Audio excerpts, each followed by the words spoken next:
Regarde bien cette image. Chaque personne est différente de l'autre.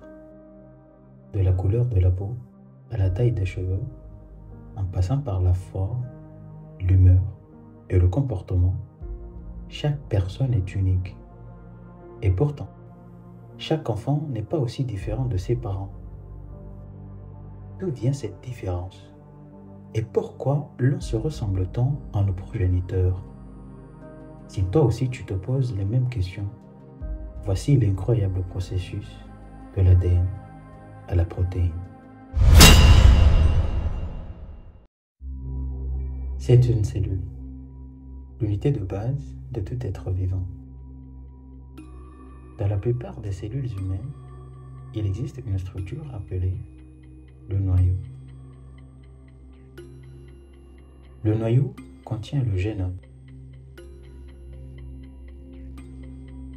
Chez l'homme, le génome est divisé en 23 paires de chromosomes.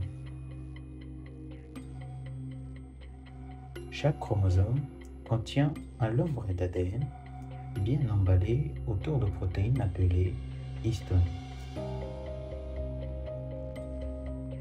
L'ADN est constitué d'un ensemble de sections appelées gènes. Ces gènes contiennent les informations pour fabriquer des protéines. Lorsqu'un gène est activé, une enzyme appelée ARN polymérase s'attache au début du gène. Il se déplace le long de l'ADN, faisant un brin d'ARN messager à partir de bases libres dans le noyau. Tout se lie en respectant une règle, la règle de complémentarité des bases. Cytosine avec guanine, thymine avec adénine, mais surtout adénine avec uracile. Ce premier processus est appelé la transcription. Avant que l'ARN messager puisse être utilisé comme matrice pour la production de protéines, il doit être traité. Cela implique de retirer les introns afin de conserver les exons formant l'ARN messager complet.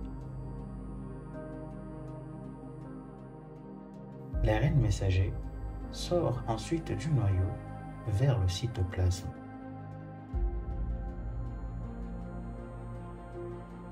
Les usines de protéines dans le cytoplasme, appelées ribosomes, se lient à l'ARN messager.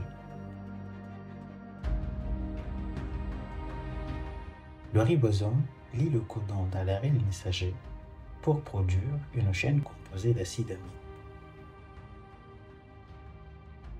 Il existe 20 différents types d'acides aminés. C'est ce qu'on appelle le code génétique. Les molécules d'ARN de transfert portent les acides aminés au ribosome. L'ARN messager est lu 3 bases à la fois. C'est ce qu'on appelle un codon. À mesure que chaque triplet est lu, un ARN de transfert délivre l'acide aminé correspondant.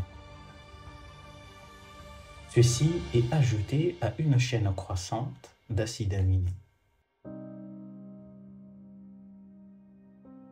Une fois rencontré un codon qui ne correspond pas à un acide aminé appelé codon stop, le processus s'arrête. On a donc une chaîne polypeptidique. La chaîne se plie en une forme 3D complexe pour former la protéine.